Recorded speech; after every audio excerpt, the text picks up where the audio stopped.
Muy bien. Buenos días a todos. Bienvenidos a esta sesión de café, eh, de motivación, de interacción y retroalimentación en los encuentros sincrónicos. Hoy tenemos pues a dos invitadas especiales, pues a muchos ya conocen pues a la doctora Sandra, que nos va a contar unos tips importantes del café. La doctora Sandra, pues la presento, es la coordinadora del Centro de Habilidades Médicas y el Laboratorio de Simulación de la Facultad de Medicina de la Universidad de los Andes y tiene un magíster en Educación para Profesionales de la Salud. Entonces, pues es la persona encargada de darnos esos tips de café. Entonces, bienvenida, doctora Sandra. Muchas gracias, Juli. Y pues como hablábamos hoy, eh, me estoy volviendo experta en café sin saberlo. Y hoy vamos a hablar un poquito de una forma diferente de tomar café. Ya habíamos hablado de dónde viene la tradición de tomar café con amigos, hablamos tips o cosas, datos extraños del café. La semana pasada hablamos de la historia y la tradición del café con leche. Y hoy vamos a hablar otra forma de tomar el café, que es el carajillo. No sé si algunos lo conozcan, que es la mezcla de café y originalmente brandy. Hoy en día podemos consumir carajillo con brandy o cualquier otro tipo de alcohol. Los más comunes son el ron, brandy, aguardiente, que es con lo que se combina usualmente. Entonces, la receta tradicional dice que el carajillo es 75% café y 25% el alcohol que le vayamos a colocar. En este caso, la receta original, como les decía, es el brandy. Y la historia del carajillo se remonta a la Estación Francia de Barcelona, que todavía existe para los que la conocen. Esta estación fue famosa y sigue siendo famosa por su arquitectura, pero durante la colonia española se acostumbraba a mezclar, los soldados mezclaban el café con ron para poder coger coraje o corajillo. Y eso es una de las primeras acepciones que se hace de esta palabra dentro de la historia del café. Sin embargo, hay otros que hablan que en esta estación los arrieros se reunían ya cuando iban a cargar y a descargar cosas en la estación, y para calentar y entrar en vigor cuando ya se iban a ir, pedían que les mezclaran el café y el brandy para llevar, y decían que era guillo, que significaba ya me voy, dame lo que me tengo que ir. Entonces de ahí, digamos, que el corajillo, que era el coraje que venía de la colonia, y esta costumbre de los arrieros, quedó el nombre de carajillo. El carajillo es un café que se encuentra por toda España. Sin embargo, pues es propio de Cataluña. En Cataluña normalmente lo toman en la forma más sencilla, que es café brandy, el brandy sin calentar, y la persona, según el gusto, le aplica o no azúcar. Sin embargo, en el País Vasco tienen una receta mucho más elaborada, y es de las que les voy a contar o les voy a hablar hoy. Entonces, para hacer un carajillo vasco, ¿qué necesitamos? Brandy, canela, azúcar, ralladura de limón, granos de café y, por supuesto, el café. Entonces, lo que normalmente se hace en esta receta típica es combinar, calentar una parte de lo que sería el licor, este 25% de brandy que llevaría una taza, y lo ponemos a calentar con unos granitos de café, la corteza o la ralladura de limón, azúcar al gusto y unos palitos de canela.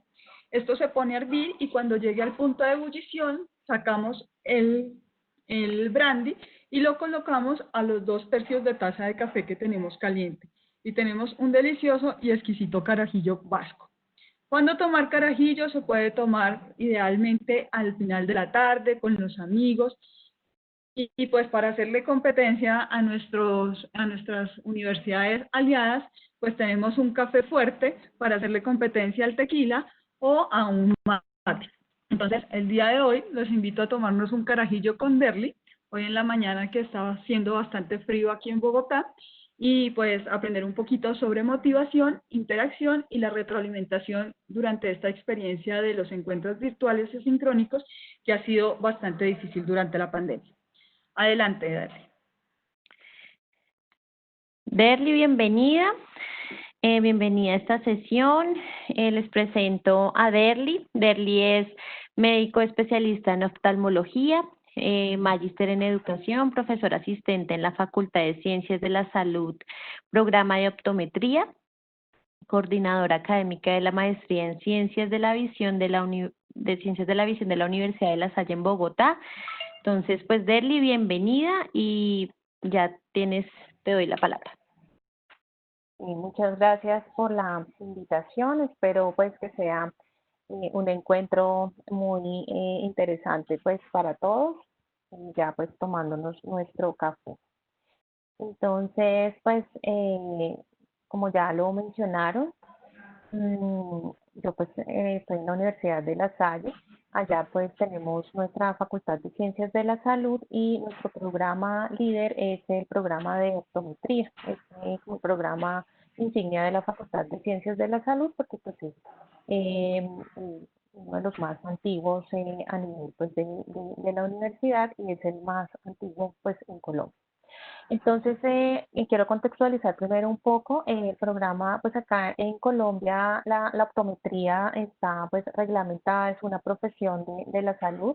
Esto lo digo porque pues hay países donde optometría se considera como una tecnología o algo auxiliar, pero en Colombia sí pues es una profesión de la salud, está perfectamente reglamentada y demás.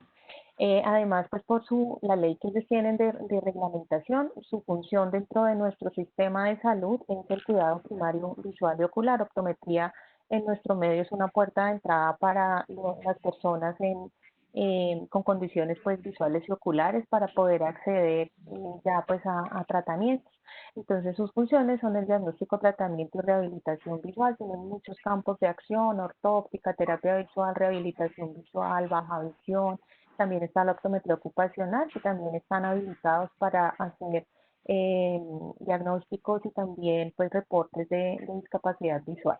Entonces, en nuestro programa tenemos en nuestra malla, pues ya en la parte clínica, nuestros estudiantes eh, hacen la práctica en dos espacios académicos principalmente que se manejan en sexto y séptimo semestre.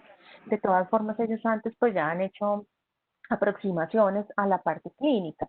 De los espacios que voy a hablar hoy de la experiencia es de clínica optométrica funcional y clínica integral del niño. Estos dos espacios académicos, clínica optométrica funcional se maneja en sexto semestre y clínica integral del niño se maneja en séptimo semestre. Como particularidad, entonces siempre estamos trabajando optómetras y oftalmólogos, digamos que en cada jornada que ellos tienen de práctica está conectada con nuestras jornadas de consulta y en cada jornada, pues de acuerdo al número de estudiantes hay dos o tres optómetras que hacen consulta optométrica y hay un oftalmólogo que está pues en la parte de consulta oftalmológica y ellos, los estudiantes, o están con el oftalmólogo, uno de ellos, y los demás están pues viendo pacientes con los optómetros. Entonces ya en nuestra clínica de optometría de Universidad de La Salle, pues tuvimos que adaptarnos como a todos nos sucedió, pues por la contingencia. Entonces nuestra universidad, pues a partir del 3 de marzo empezó pues toda la parte de medidas de prevención, digamos, más intensiva, toda esta promoción. Recordemos que el 6 de marzo pues se confirmó el primer caso en Colombia y como ya se proyectaba que íbamos a terminar en virtualización, 12 y 13 de marzo pues fueron las fases preparatorias 1 y 2, que todo fue pues muy rápido. En el 16 de marzo ya estábamos en fase de alistamiento con entrenamiento a los docentes y Learning ya había pues habilitado aulas virtuales de clínica. Y el 19 de marzo ya debimos iniciar con enseñanza remota asistida por virtualidad. Entonces, conservamos como el mismo esquema que teníamos en nuestro diario de consulta. Se conservaron los horarios, es decir, de 8 a 12 o de 8 a 11, de 2 a 5 o de 2 a 6, dependiendo pues el semestre. Y digamos los optómetras que estaban encargados de esa jornada o que estarían atendiendo en esa jornada, pues se conservaba ese esquema y el oftalmólogo. De tal forma que las sesiones estaban siempre conformadas por 2 o 3 optómetras y un oftalmólogo, y de esa forma planeábamos la sesión. Entonces, las particularidades, pues a grandes rasgos de esta enseñanza remota asistida por virtualidad, pues que la combinación pues, de los tiempos, hay pues encuentros sincrónicos, también se conservó el número de estudiantes, es decir, que por grupo teníamos 6, 7, máximo 8 estudiantes para hacer este desarrollo. Acá ellos, digamos, esto es un espacio académico, entonces 2 semanas están trabajando en algo, como una subclínica que es de adulto funcional, y 2 semanas están trabajando en clínica pues, de optometría pediátrica, y luego pasan esas 2 semanas y vuelven y cambian. O sea, todo el semestre está pues rotando, pero uno ya tiene como pues los estudiantes definidos. Acá uno de los grandes retos fue pues mantener la autonomía y la autogestión de los estudiantes, digamos que pues mejorar esa parte, las metodologías pues centradas en el estudiante, que pues en clínica es pues con el paciente centrado pues en el paciente, y enseñar esas habilidades, los grupos de trabajo, fuimos pues mucho más facilitadores y pues para dirigir ese aprendizaje. En los encuentros virtuales tuvimos que tener mayor flexibilidad, se requirió pues mayor tiempo para la planificación, la formación inmediata, que pues para algunos fue un poco pues acelerada, y hubo un choque al inicio, como pues sucede en muchas ocasiones, y pues es un modelo, digamos, único para estos grupos de estudiantes. Entonces, ¿qué recursos tuvimos? La plataforma Moodle, tuvimos pues Collaborate, Microsoft Teams, y principalmente empezamos trabajando casos clínicos en distintas modalidades. Pues esta es una fotografía de la primera sesión que tuvimos, del primer caso clínico. Como les mencionaba, pues siempre trabajamos optometría y oftalmología. Entonces se diseñaba el caso clínico de tal forma que pudiéramos interactuar en las dos profesiones.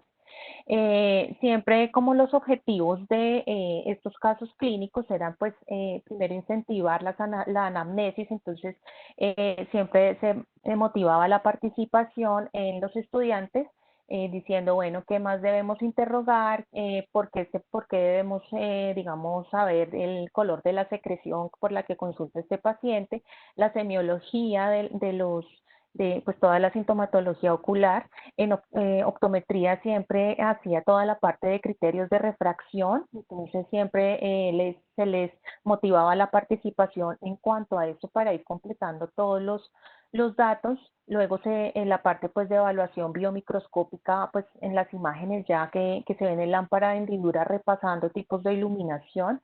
La correlación sistémica, que es algo en lo que insistimos mucho, porque entre más correlación sistémica tenga un optómetra, va a ser más integral y su remisión va a ser mucho más funcional y con criterio.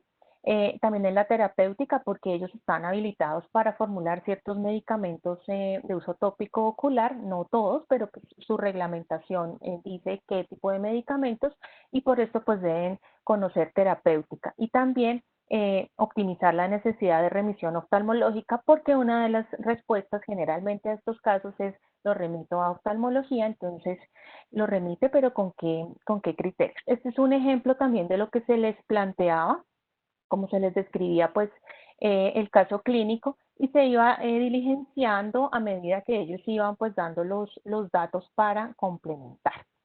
Entonces, este es un ejemplo también de la biomicroscopía acá. Entonces, se les incentivaba la descripción de la imagen, la iluminación, cómo se utiliza pues para poder hacer. También otra forma en la que trabajamos, y aquí ya era ya para motivar la interacción tanto entre ellos mismos como con los docentes, porque a medida que fue avanzando el tiempo, nos dimos cuenta pues que ya había como una monotonía, digamos, de estar generando pues los casos clínicos nosotros. Entonces lo que hicimos fue cambiar esa parte y lo que hicimos fue diseñar plantillas en PowerPoint con algunos datos clínicos. Lo correlacionamos con algunos artículos que se les compartía previamente en el aula y a la hora del encuentro sincrónico hacíamos una muy breve introducción de unos 10 minutos, compartíamos criterios de evaluación y posteriormente ya se aleatorizaban los grupos de trabajo, que generalmente eran de 2, máximo 3 estudiantes, para que crearan el caso clínico y lo integraran con el artículo que se estaba eh, que se les había asignado. Acá este otro ejemplo de cómo integraban también, esto es de una catarata, entonces cómo integraban la iluminación de la catarata, la clasificación que se utiliza con el caso clínico que ellos ya habían diseñado. Se daba un tiempo para esto y pues colabora y tiene la ventaja pues de uno, igual que Teams, de uno como docente estar rotando por los distintos grupos y estar monitorizando el trabajo. Había algunos que tenían, digamos, pues inconvenientes de conexión, la señal muy débil, etcétera. Entonces, pues igual podían conectarse con sus compañeros, podían hacer un drive en Google, podían hablar por mensaje de texto. Lo importante era que estuvieran interactuando y que por lo menos hubiera uno que cuando nosotros como docentes estuviéramos rotando por los grupos, nos comunicara cómo iban, dudas o también podían, pues nosotros estábamos siempre en sala principal, podían también por el chat, nosotros les decíamos pues nos invocan por el chat y allí nosotros llegamos. Entonces decían, bueno, si era una duda optométrica, entonces doctor tal, por favor a grupo 2, o si era una duda oftalmológica, el oftalmólogo que estaba pues al determinado grupo. Otra forma en la que también trabajamos motivación y siempre lo trabajábamos, o sea, estos tres componentes de motivación, interacción y retroalimentación, tratábamos como de estarlo trabajando todo el tiempo durante la sesión. Entonces hubo un suceso pues que fue un evento académico que se denomina Franja 2020. Franja pues es un evento que generalmente pues es académico y también es comercial porque es integración también de la parte comercial y de la parte académica con simposios y demás. Este evento estaba programado para desarrollarse presencial, pero por toda la contingencia pues hicieron un gran esfuerzo y lo pusieron virtual en una plataforma que era algo así como un Second Life o un Avakin, en donde pues uno crea su avatar, podía entrar pues a los distintos stands comerciales y podía también entrar a los simposios. Entonces era gratuito, completamente de libre acceso, y lo que hicimos fue en esa semana que era ese encuentro, les enseñamos a los estudiantes cómo ingresar, cómo inscribirse y crear su avatar, porque uno tiene una concepción es que ellos de pronto lo manejan y muchos no. Realmente nos encontramos con que muchos no hacían, no sabían cómo construir un avatar y demás. Entonces, bueno, ahí estaba la indicación y lo que hicimos fue encontrarnos ese día en la sesión en Colabores a la hora de la clase y les dijimos, bueno, ya se inscribieron, algunos no habían podido hacerlo porque pues esta plataforma consumía mucha memoria RAM y se necesitaba una muy buena conexión, pero la ventaja era que las charlas también estaban por un link de YouTube. Entonces lo que se hizo fue ya, pues nosotros los docentes teníamos también nuestro avatar y lo que hicimos con el encuentro sincrónico, pues mirar qué problemas habían tenido para inscribirse porque previamente se les había dado la indicación pues por correo electrónico y ya pues se habían definido a qué charlas podían entrar. Las charlas eran cortas de 20-30 minutos y el docente estaba también pues con su avatar también en los distintos simposios. Y se dio pues un tiempo determinado para asistir a las charlas, se dio hora y media, y luego también por grupos nuevamente en Collaborate a la hora que se había pactado, hacían una breve reseña de la charla a la que habían asistido y posteriormente se socializaba nuevamente en sesión ya en sala principal con los docentes, se socializaban en forma de conversatorio, ellos elaboraban pues una presentación muy breve de PowerPoint y socializaban como los principales aspectos de Franja. Entonces fue también una forma en la que los motivamos a integrar también con otras actividades académicas, porque pues ellos estaban cumpliendo con todo el horario y con toda la oferta académica que pues hemos tenido, muchas veces no se había, pues no se había podido participar. Fue una forma en la que también pudimos integrar y hacer como diferente ese encuentro sincrónico. Para la interacción también tuvimos inconvenientes pues por pérdidas de conexión. Algunos estudiantes pues no tenían fluido eléctrico porque pues no están en Bogotá.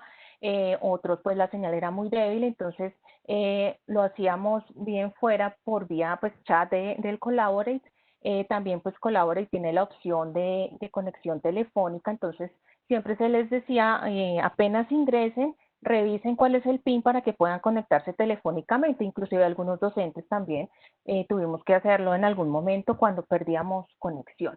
También pues con la conexión telefónica solo teníamos pues audio, también vía correo electrónico algunas veces, y también pues la interacción con trabajos en grupo. Realmente combinábamos varias estrategias. Esto lo empezamos a hacer ya en toda esta combinación de interacciones las comenzamos a hacer más o menos al mes y medio de haber empezado toda la contingencia, porque pues ya había, como les digo, una monotonía en cuanto al diseño y realización pues de las sesiones. Entonces pues interactuaban de distintas formas. Siempre mantener la atención y mantenerlos motivados es muy complejo, entonces de distintas formas los hacíamos, o sea, que nos hicieran saber que ahí estaban. Entonces activando micrófono, vía chat, y también pues cuando hacíamos la retroalimentación de algunos cuestionarios pues que dejábamos también allí disponibles. Hicimos también rúbricas. Realmente esto fue un aprendizaje porque cada vez teníamos que cambiar esa rúbrica. Entonces se hacía pues, consistía en mirar cómo era la participación motivada, si tenían que construir caso clínico, cómo era la construcción de ese caso clínico, y pues cómo se lo correlacionaban con el tema central. Generalmente había un tema central, entonces el tema central era el paciente que no mejora con la corrección óptica. Entonces de esa forma se diseñaba el caso clínico y no se les daba el diagnóstico. Al inicio, en las primeras sesiones sí dábamos el diagnóstico, entonces tema blefaritis. Y con el caso clínico ellos desde el principio no es una blefaritis. Y tocaba incentivar cómo desmenuzar esa blefaritis, el tipo de blefaritis que le puedes dar, cuáles son los ungüentos que están disponibles, cuáles son las soluciones de ácido palpebral disponibles, por qué esta solución y no la otra, porque a veces, pues, como se daba el diagnóstico, pues ya decía, no, eso es una blefaritis. Entonces, después optamos por el tema central, no ponerle nombre propio, sino algún motivo de consulta, pues, por los que llegan nuestros pacientes. Este es un ejemplo de las rúbricas que se utilizaban. Esta es la primera, la diseñó pues uno de los optómetras con los que interactuábamos, y pues realmente, si ustedes ven, era pues muy densa. Nos demoramos mucho este día para poder calificar porque pues tenía muchos componentes, y pues ya después se fue como pues reduciendo y haciéndola más puntual. Esta es otra forma también como hacíamos a la parte pues ya antes del encuentro, a la hora pues de la clase, un pequeño cuestionario, y luego hacíamos retroalimentación de ese cuestionario. También hacíamos pues quizzes, que estos quizzes tenían un valor para repasar y retomar conceptos, más no un valor, digamos, cuantitativo en la nota, de tal forma que ellos estuvieran motivados para participar y quedaran como con esa inquietud para seguir consultando al terminar la clase. Entonces, estos son ejemplos de Kahoot. Hacíamos Kahoot. Entonces, por ejemplo, este fue un tema en el que abordamos manejo integral de patología ocular en el adulto mayor, y pues una parte importante es repasar malposiciones palpebrales. También pues el Kahoot pues que nos permite hacer un podio y demás. También nos permite retroalimentar cuál fue la pregunta que les generó más dificultad, cuál no contestó ninguno, por qué les generó dificultad. Retroalimentábamos el cuestionario, y ya dentro de las lecciones aprendidas de todo esto, pues principalmente que se requiere mucho más tiempo de planificación para todas estas unidades didácticas. Una ventaja es que pues esto está dentro de un diseño ágil de la enseñanza que está escrito hace pues mucho tiempo, desde el año 2000 por Meyer. Sin embargo, digamos que no teníamos ese concepto apropiado y ya pues habiéndolo utilizado no sabíamos cómo se llamaba, pero posteriormente supimos su nombre y su postulante. Entonces, de esa forma, ya para el próximo semestre es un aprendizaje que tenemos pues de esas 4 fases, porque son 7, como 7 pasos, pero son 4 fases importantísimas, que es la preparación, la presentación, el apoyo y el alistamiento. Deben siempre diseñarse estrategias para mantener la atención, estar llamándolos, estar siempre motivando participación es muy importante. La retroalimentación es un reto, realmente no hemos encontrado como esa retroalimentación ideal, porque pues lo hacíamos con rúbrica, al final de la clase les decíamos, bueno, estuvo muy bien esta parte, pero hoy estuvieron muy callados, no participaron, tienen algún problema, ¿qué ha sucedido? No, es que nos da pena porque de pronto decimos algo que está mal, entonces era como esa conversación también muy importante. Definir muy bien pues cada método de aprendizaje. También una ventaja es que se puede reutilizar y readecuar el material de estudio que uno va creando, que uno va teniendo. Es un aprendizaje puramente centrado en actividades y muy importante para mantener atención y motivación, recesos y pausas. Entonces, hacíamos recesos de 30 minutos para poder pues retomar actividad, porque pues eran sesiones largas, eran de 3 o 4 horas. Entonces teníamos que hacer recesos y pausas para mantener la atención y la motivación. Esa pues es nuestra experiencia. Muchas gracias por su atención. Muchísimas gracias, Derly. Muy interesante la experiencia. Recuerden que podemos participar en estas sesiones, el que quiera hacer algún comentario, pregunta, contar desde su experiencia, eventos o actividades similares, nos pide la palabra por preguntas y respuestas y nosotros vamos dando la palabra. Mientras que tenemos nuestros primeros participantes, yo quería preguntarte, Derly, ¿ustedes midieron de alguna manera cómo sus estudiantes, o sea, midieron la motivación en sus estudiantes y la respuesta de los estudiantes o la percepción que tenían sobre las actividades que estaban haciendo? Cuantitativamente, pues se hace en la autoevaluación en nuestra institución, digamos, se hace en 3 momentos y cuantitativamente, ahorita ya finalizando semestre, ellos hacen una calificación y hacen observaciones también. Pero con las coordinadoras de clínica, sí tenían encuentros en donde pues hacían retroalimentación pues, de cómo se sentían y de lo que se estaba utilizando. Entonces fue cuando, por ejemplo, captamos lo de la monotonía, que ya se estaban agotando y que ya todo era muy monótono.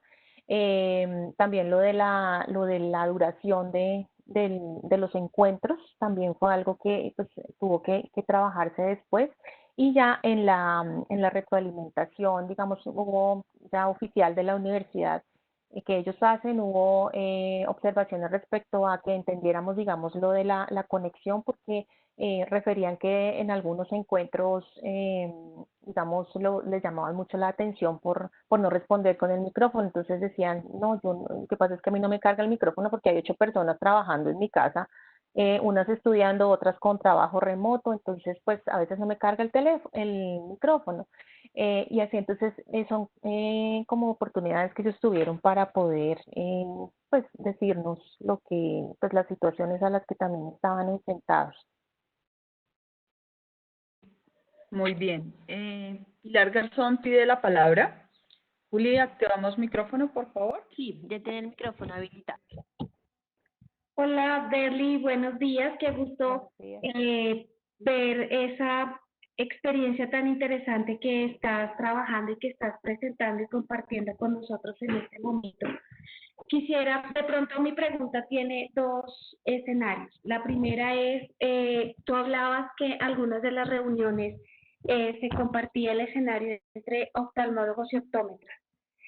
Digamos, ¿viste algún cambio entre la experiencia en la parte presencial y ahora en la parte virtual en esos grupos? Y 2, de pronto tuviste la posibilidad de, mejor, qué tan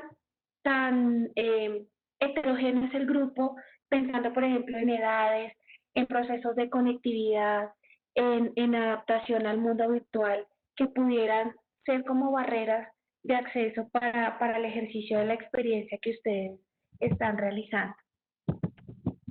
Gracias, doctora. Bueno, pues hubo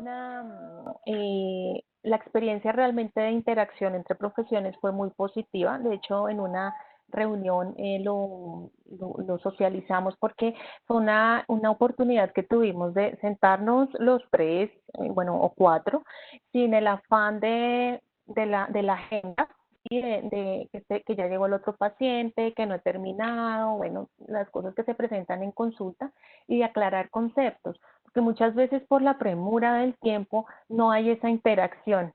Y fue una oportunidad en la que estando los cuatro allí al mismo tiempo, entonces optometría, bueno, empezábamos con el caso, optometría empezaba, bueno, cómo le hacemos la refracción, cuál es el punto focal, porque a este paciente no le podemos dar esta corrección, y empezaban a hacer también preguntas para el oftalmólogo. Por ejemplo, doctor, ¿y si tiene una catarata, por ejemplo, cómo podríamos encontrar la córnea? Y así íbamos como haciendo esa interacción, esa construcción de la visión integral del paciente. Entonces fue una oportunidad para también pues dialogar entre disciplinas. Y los estudiantes, de hecho, esa fue una de las fortalezas también pues que vieron, que era muy bueno ver como todas las experiencias de todos.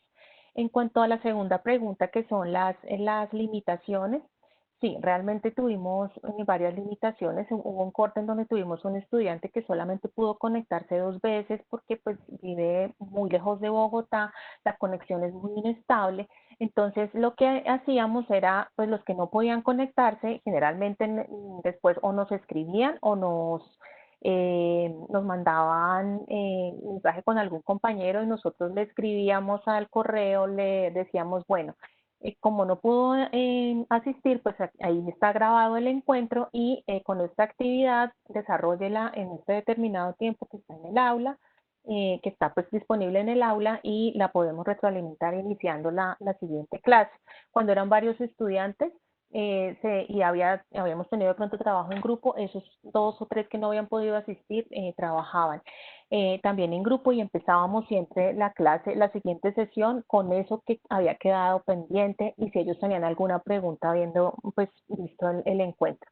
En cuanto a edades, pues la mayor parte de los estudiantes están entre los 18 o 21 años. También tenemos estudiantes ya de mayor edad, de 30, 35 años, porque pues hay algunos que han trabajado mucho en la parte de ópticas y todo, y se están como profesionalizando en este momento, pero la mayoría son estudiantes entre los 18 o 21 o 22 años.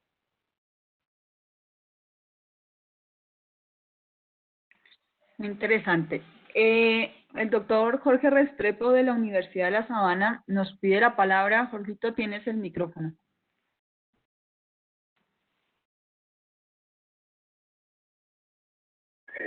Hola, ¿me escuchan? Sí, señor. Sí. Gracias, Darly, muy interesante. Es una propuesta muy completa y quisiera saber acerca del feedback que utilizaron, qué tipos de estrategia, qué impacto notaron, no solo por las rúbricas, sino alguna estrategia de feedback específica, Darly. Muchas gracias y de verdad compartir eso ha sido interesantísimo. Gracias, doctor. Bueno, realmente, como les mencioné, la retroalimentación fue un reto porque el feedback lo íbamos haciendo como continuo durante las sesiones. Cuando ellos hacían, digamos, cuando nosotros les presentábamos inicialmente el caso clínico, entonces ellos, digamos, decían, no, yo le pongo esta corrección o le doy este medicamento, y nosotros íbamos como pues esto es dirigido por el docente, entonces lo que íbamos era diciendo, bueno, y ese viene a esa concentración, lo puedes usar a esa dosificación, de tal forma que ellos fueran como evaluándose lo que ya habían dicho, lo que habían respondido. Cuando era la parte de ellos crear el caso clínico basados en plantillas que les dábamos, sí hacíamos ya pues más oficial, digamos, esa retroalimentación tipo sándwich. Entonces, les decíamos, o sea, la calidad de las exposiciones y todo, o sea, se notaba como el empeño que le habían puesto a ese trabajo, entonces hacíamos retroalimentación en sándwich. Primero, pues, resaltábamos el esfuerzo, resaltábamos la calidad de la presentación y luego ya la siguiente parte de este sándwich les hacíamos caer en cuenta de pronto de algunos aspectos que no coincidían. Si tú pusiste, por ejemplo, que este paciente tiene un astigmatismo miópico, ¿por qué alcanzaba esta visión o por qué la catarata no estaba central, por ejemplo? Tener en cuenta como estos aspectos y cerramos ya con la tarea. Entonces, revisa nuevamente el artículo y ahí encontrarás el detalle de la clasificación o cosas así. Entonces, eso era cuando ellos creaban los casos clínicos, fue esa parte. Pero pues realmente no usamos como un solo tipo de retroalimentación, sino dependiendo de lo que usábamos en ese encuentro, en esa clase, adaptábamos como ese feedback para ellos. Gracias, muy interesante. Una pregunta en relación al feedback, Berly. Los estudiantes, o sea, tú dices que trataban como todo el tiempo de que ellos hicieran este proceso autorreflexivo de lo que estaban haciendo, pero en algún momento ellos hicieron algún ejercicio formal en donde hiciesen autoevaluación de sus ejercicios, o era más como, más que una retroalimentación, como esta parte formativa de reflexión personal de los hechos, o había como que ellos dijeron, me siento, creo, pienso, lo hice bien, no lo hice mejor, lo podría hacer mejor, o sea, que estuviera estructurado dentro de la actividad? No, propiamente que hubiera un espacio, un tiempo para autoevaluación específico, no lo tuvimos. Era más como motivado y todo, pero no había un tiempo específico como, bueno, ahora vamos a hacer autoevaluación, no lo hicimos. Y sería interesante ahí, justo con el comentario de Sandra, podrían, ante el gran esfuerzo que se ha hecho, podrían implementar como una posibilidad para las próximas ocasiones, esa realimentación en acción reflexiva, que sería muy interesante por todo el trabajo que han hecho de montar el caso, y podrían incluir una realimentación reflexiva en la acción, como lo nombra Sandra, y quedaría también una parte importante para medir. Adhiero a ese comentario, pero muy bueno. Estoy de acuerdo con Jorge. Parecería más en la forma en que está estructurado, más que una retroalimentación, que fuera una evolución constructiva en donde usted, o sea, el estudiante es el centro en cuanto a que recibe la devolución, pero como que le falta ser parte del proceso. Y creo que es una experiencia muy bonita, es muy nutrida. Por ejemplo, la parte interprofesional me parece increíble, y sería muy interesante que los estudiantes también fueran parte de ese proceso de construcción y retroalimentación. Entonces, me parece que es como un punto donde podría, para el siguiente semestre, que sé que van a seguir utilizando la estrategia, podría enriquecer significativamente. Yair Mayorga. Bueno, sí, Jair Mayorga, y después tenemos también a Leopoldo Sergio Ferrer. Gálvez. Ya Y Sergio está. Gálvez. Perfecto. Entonces, ya le habilito a Jair. Jair, ya tienes habilitado el micrófono. Derly, aló. Sí, lo escucho. Hola, Derly, quería hacerte una pregunta al respecto. ¿Ustedes pudieron determinar algunos rasgos, digamos, de pronto de los estudiantes sobre inteligencia, pues sobre su inteligencia emocional, su relación con esos niveles de motivación y el desempeño en esos talleres que hicieron o en esa práctica que pudieron realizar?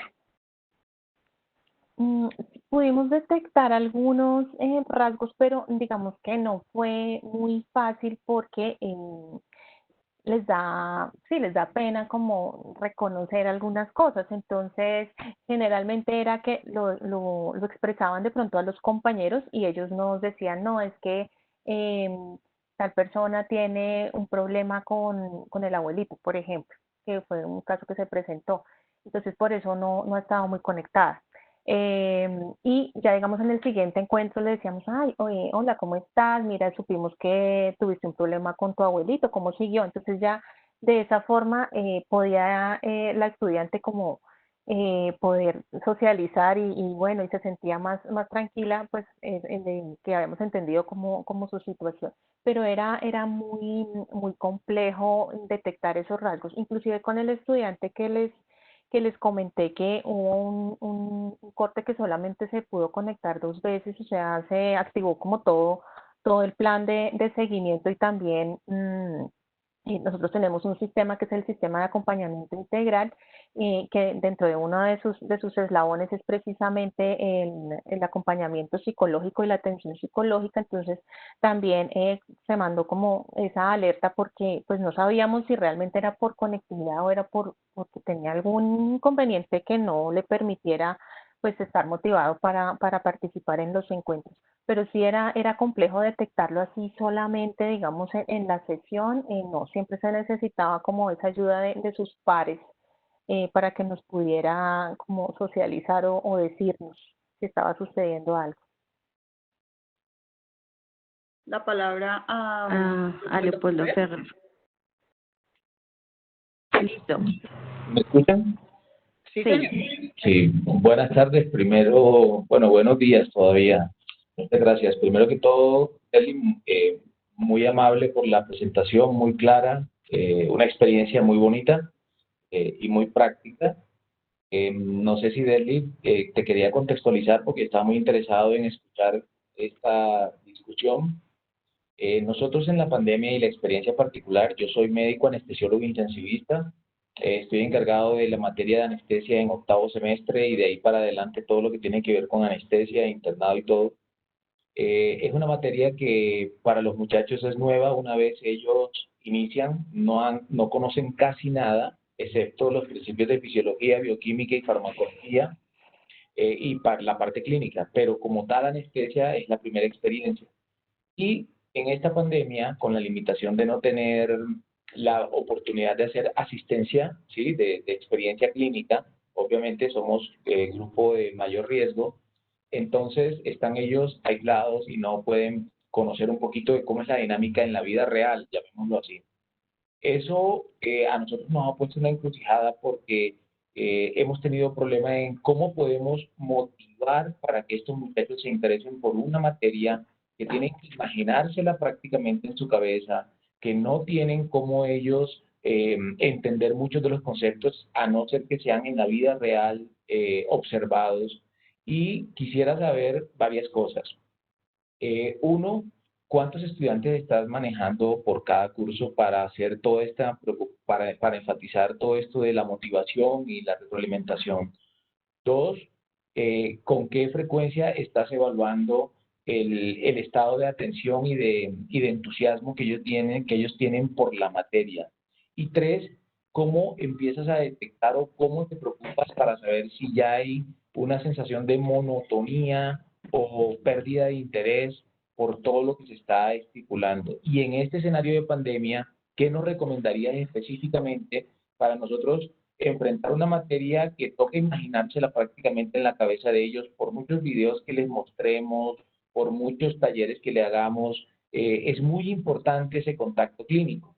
Entonces, con tu experiencia, que es muy clara y además es bastante agradable, quisiera que compartieras qué podemos hacer nosotros. Bien, doctor. Gracias. Bueno, nosotros los grupos que tenemos son grupos entre 7 y 8 estudiantes máximo. Entonces, ese es el número de estudiantes que manejamos. También los encuentros, digamos, estos grupos ellos nos encontramos unas 2 o 3 veces a la semana. O sea, su materia clínica, digamos, es su materia y pues ellos tienen distintos horarios. Entonces, unos son lunes, miércoles y viernes, los de sexto son martes y jueves.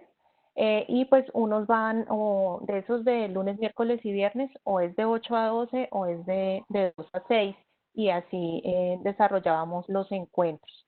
Y los que van los de martes y jueves, que son los de sexto, ellos van de 8 a 11 o de 2 a 5. Y esos son como los grupos. En cuanto a estrategias, pues nos gustó mucho cuando los pusimos a construir el caso clínico, digamos que les impactó no encontrar el caso que ya nosotros habíamos hecho, pues que pues son casos abiertos, entonces le poníamos el diagnóstico, pues, la parte inicial, y luego ellos iban como respondiendo las preguntas, pero el caso de ellos tener que crearlo y nosotros tener que estar evaluando cómo, o sea, que lo que ellos habían creado fuera, o sea, coincidiera con la realidad, con lo que en realidad podía presentarse con ese paciente, fue una experiencia que les gustó mucho, ¿sí? Entonces, digamos que una recomendación sería esa. Si ellos ya tienen como un bagaje teórico y de lo que se les ha dado, de lo que deben manejar, ponerlos a construir el caso clínico, que se puede hacer de dos formas.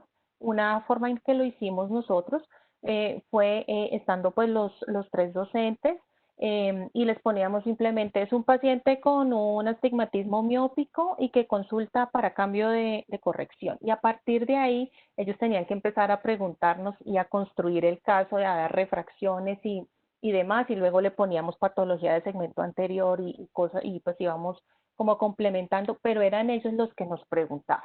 Y la otra forma fue ya dejando las plantillas, entonces les hacíamos, es un paciente de 50 años que consulta porque no mejora su agudeza visual. Entonces, construya el caso clínico, aquí tiene la imagen con la que lo puede encontrar y construya el caso. Les dejábamos también, lo que buscamos era que también lo integraran pues con un artículo. En este caso ustedes también podrían integrarlo con un artículo o con un video de pronto para que ellos también lo construyan en grupo entre ellos y después lo socialicen ya en el encuentro con el docente. Eso fue algo que pues nos funcionó y ellos estaban como, les gustó mucho ese cambio, ese choque de ya no encontrar el caso de hecho, sino ellos tener que hacerlo. En cuanto a mantener la atención y la motivación, pues detectamos ya después de un mes más o menos que la participación ya no era tan activa ni siquiera por el chat, porque muchos pues tienen problemas con el micrófono o no les carga el micrófono o les da pena hablar. Entonces se comunicaban por chat, pero empezamos a detectar que ni siquiera por chat se conectaban. Entonces fue cuando les dijimos, bueno, qué está pasando, por qué, y estaban ahí porque pues uno puede ver que están ahí, puede ver cómo está la conexión, cómo está haciendo la experiencia de conexión.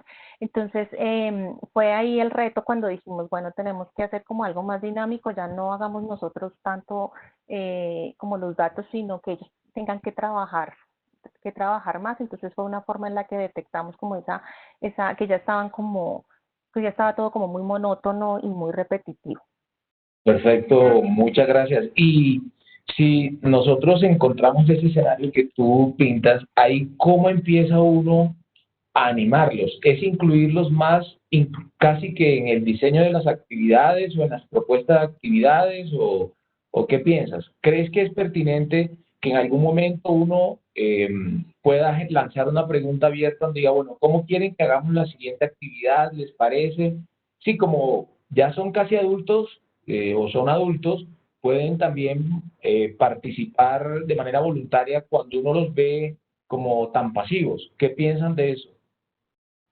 Sí, ya llega un punto en el que hay que preguntarles, claro que sí, hay que preguntarles, bueno, hoy no estuvieron muy participativos, ¿qué sucedió?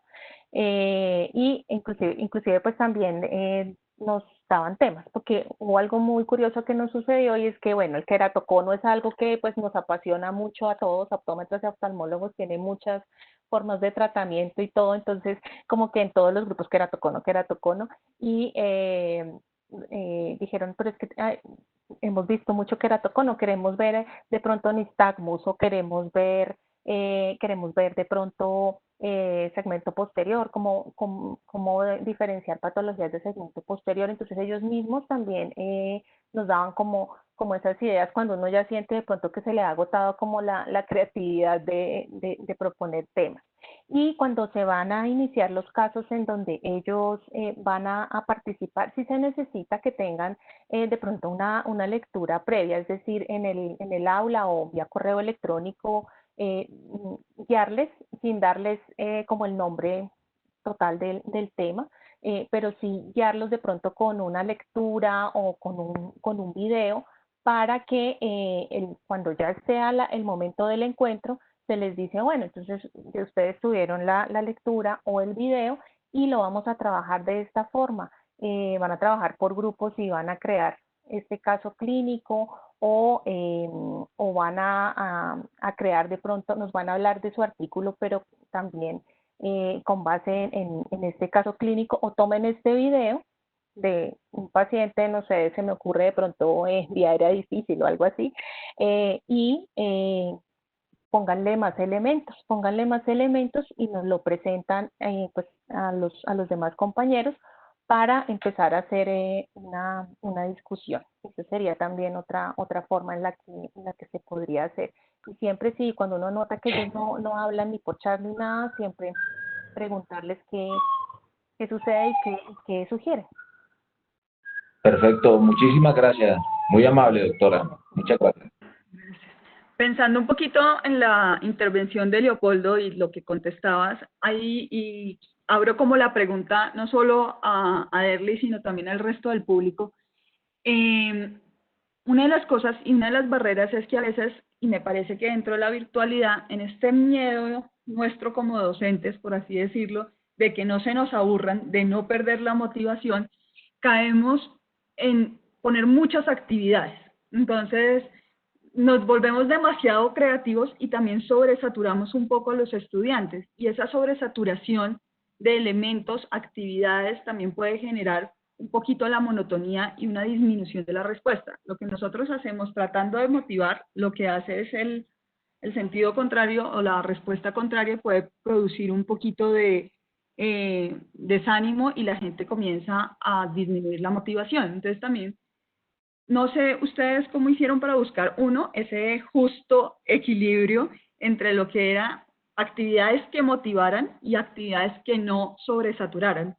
Y otra cosa con respecto a lo que tú decías ahorita, como esta última herramienta o estrategia de crear casos, me recordó cuando yo estaba en medicina interna, que era estudiante, y nosotros teníamos un profesor que era el doctor Laverde, y había una actividad que era esa, que nos ponían en grupos o de a 2 personas, y uno tenía que buscar un caso cualquiera de medicina interna,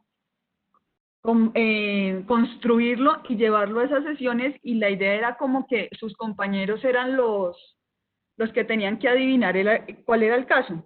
El reto para nosotros era que el doctor Laverde no lo adivinara, porque se las sabía todas. Claro. Pero el ejercicio hacía que uno construyera y buscara otros elementos, y era para uno como estudiante era muy motivante y divertido. O sea, que no fuera el caso que le ponía el docente, sino que uno era el que tenía que poner el caso. Y creo que podría también funcionar, en anestesia podría funcionar. Y lo otro que también hablábamos hace poco era la construcción de modelos por parte de los estudiantes, que es, bueno, tenemos que aprender vía aérea, o tenemos que aprender canalización, o tenemos que aprender alguna habilidad. Estamos en casa, no podemos tener pacientes.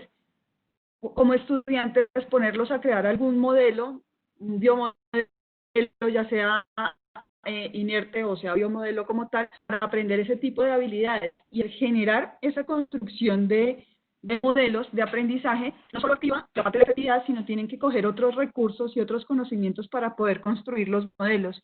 Y eso genera motivación en los estudiantes, y también puede ser una estrategia que está uniendo motivación y aprendizaje. Y te dejo pues la pregunta del equilibrio. Pues realmente, o sea, encontrar ese equilibrio entre no sobresaturar, pero tampoco ser tan pasivo, fue complejo, porque también algo que nos dimos cuenta es que influye también pues la hora a la que se está dando la clase. Digamos, pues una experiencia es que los 3 docentes que manejábamos el viernes, lo hacíamos tanto en la mañana como en la tarde, porque nuestra jornada de consulta era pues el viernes, mañana y tarde. Entonces siempre notábamos que el grupo de la tarde, a pesar digamos, de pues, ser distinto al de la mañana y todo, no nos saludaba como con tanta energía como sí lo hacía el de la mañana. Entonces, en la tarde realmente nos tocaba como, a pesar de ser como el mismo tema, porque pues tenía que llevarse pues un equilibrio de temas y todo, a pesar de ser el mismo tema, en la tarde, por ejemplo, hubo un momento en el que no levantaban mano ni nada. Entonces uno de los docentes hizo en una herramienta, no recuerdo en este momento el nombre de la herramienta, pero es una herramienta que hace sorteos.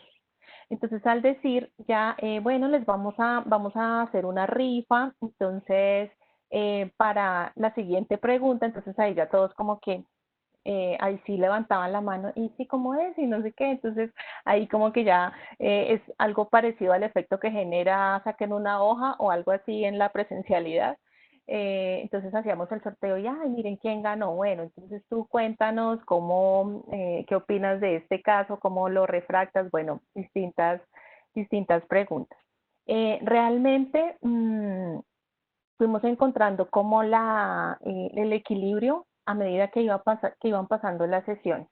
Porque nos pasó en las primeras que preparábamos muchas cosas. Entonces dijimos, pues es que son 4 horas y 4 horas, pues necesitamos muchas cosas. Entonces preparamos el caso clínico, luego, bueno, hicimos el receso, luego teníamos una presentación magistral corta, pues basada en ese caso clínico, y ya pues tanto ellos como nosotros terminábamos ya muy cansados. Entonces realmente empezamos, fue como de acuerdo a la experiencia que teníamos en la clase anterior, era que eso que íbamos detectando o que de pronto ellos nos habían dicho, de esa forma diseñábamos el siguiente encuentro para que fuera, digamos, más dinámico o no tan desgastante, ¿sí? Dependiendo la experiencia que habíamos tenido en el anterior encuentro. Y durante el encuentro, realmente, pues, una de ellas fue lo de los sorteos, la otra era ya, pues, con el chat. Entonces, muchas veces sucedía que apenas nos conectábamos, o sea, iniciando la clase, pues muy pasivo, ya después se activaba todo, hacíamos el receso, que generalmente era de 30 minutos, y después del receso ya otra vez teníamos que otra vez empezar a despertarlos. Entonces con cosas tan simples como el dibujito del agua o de la ola a través del chat para todos, entonces ya iban como despertándose y ya iban activando otra vez micrófono o levantando mano. Entonces es como varias de esas estrategias. Y pues, o sea, siempre cuando había silencio absoluto ya nos asustábamos porque teníamos que mirar qué hacíamos. Entonces por WhatsApp pues teníamos el grupo pues, de la jornada. Entonces, bueno, entonces ¿qué hacemos? Bueno, lancemos una pregunta de biomicroscopía o para que se vayan otra vez despertando. Entonces es como un constante estar observando cómo va la participación pues motivada o pues ya la participación espontánea, que realmente no hay como así, no encontramos o todavía no hemos encontrado como la fórmula exacta de dosificar la clase, o sea, de planear la dosificación. Todavía como que no lo hemos encontrado, sino siempre ha sido como dependiendo de lo que vamos teniendo en la experiencia. Perfecto. Sergio no se pudo comunicar, pero mandó su mensaje, entonces lo leo. Excelente este abordaje multidisciplinario. Como estudiante, participar de las discusiones entre los docentes acerca de un caso clínico tiene una riqueza impresionante. Diferentes experiencias profesionales complementan el conocimiento declarativo. Además, promueven la creación de preguntas de investigación por parte de los estudiantes, ya que hay un panorama poco más claro de lo que todavía no se sabe. Y pues complementando este comentario, lo que habíamos dicho antes, creo que una de las cosas increíbles que tiene tu propuesta es esta interacción entre las diferentes profesiones, ¿no? Usualmente cuando uno está en la parte clínica se centra en su especialidad, en lo que yo hago, y se le olvida a los otros que están dentro del ejercicio que es real. Entonces, creo que sí es una de las cosas que hay que resaltar. Ya para finalizar, Derly, si tuvieras que darnos 3 consejos concretos que nos llevemos para la casa y decir, a esto se lo voy a aplicar a mi estrategia para mantener motivados a mis estudiantes, ¿qué nos dirías? Bueno, lo primero es cuando se van a diseñar los temas, como saber qué es como ponerse en el lugar de ellos y saber qué preguntarían o qué les gustaría saber, que eso generalmente uno lo va detectando. Eso sería como la primera parte. Lo segundo, mirar, es muy importante mirar como los tiempos, aplicar como esas 4 estrategias pues del aprendizaje ágil, del diseño ágil, que es como la planeación de la unidad didáctica, dedicar un tiempo para sentarse y planear como la unidad didáctica, y de esa forma, al planear, por lo menos tener la temática y todo, empezar a planear qué estrategia vamos a utilizar, si es mejor un caso clínico, y si es un caso clínico, cómo voy a abordarlo. También pensar cómo voy a mantener la atención y qué plan B o qué otras estrategias puedo tener allí que quizás no use, pero que en caso de tener que utilizarlas, como por ejemplo un Kahoot o la otra estrategia que les mencioné del sorteo, que tenga que utilizarlas para poder despertar la audiencia. Esa es otro consejo, como tener ahí algo siempre preparado, un pequeño plan B en caso de no lograr lo que me imagino que debo lograr. Esa sería. Y también siempre otra gran lección es preguntar cómo se siente el estudiante y qué sugiere para su formación en cuanto a temática o metodología. Muchísimas gracias, muy interesante, creo que fue un carajillo bastante interactivo. Felicitarte, me gusta mucho de la estrategia, que es una estrategia imperfecta, como todas en construcción, y creo que de las estrategias imperfectas aprendemos más cosas de las estrategias que son perfectas. Contar esas dificultades, contar lo que no nos salió tan bien, lo que podemos mejorar, nos ayuda también a activarnos, como decía Sergio, esas preguntas activadores de reconocer qué es lo que todavía no sabemos.